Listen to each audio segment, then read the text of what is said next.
Адамдардың барлығы ашуланып, болған оқиғаның барлығын барып сол елдің патшасы Намрудқа барып айтты дейді. Намрудқа барып айтты дейді. Сол кезде Намруд оны шақыртыңдар деп айтты дейді. Ибраһим алейхиссаламды алдына шақыртты дейді Намруд. Шақыртты да сенің Раббың кім деп айтты дейді Ибраһим. Сонда Ибраһим алейхиссалам менің Раббым юхи ва юмит, тірілтеді және өлтіреді деп айтады дейді. Сенің Раббың сондай ма? Мен де тірілте аламын, өлтіре аламын дейді. Ақымақ болсанда, зынданнан 2 адам шығарыңдар деді. 2 адам шығарды да өлімге кесілген.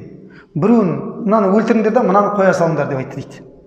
Көрдің бе Ибраһим, мен де өлтірдім, біреуін тірілттім деп айтады дейді. Бұған ақылы жағынан келмегендігінен, нақли жақтан келмегендіктен, ақылы жағынан, ақыл тұрғысынан не істеді Ибраһим алейхиссалам тағы бір мысал келтірді. Менің Раббым деді, күнді шығыстан шығарып батысқа қарай батырады деді. Егер де сен Раббы болатын болсаң, Құдай болатын болсаң, сол батыстан батқан күнді шығар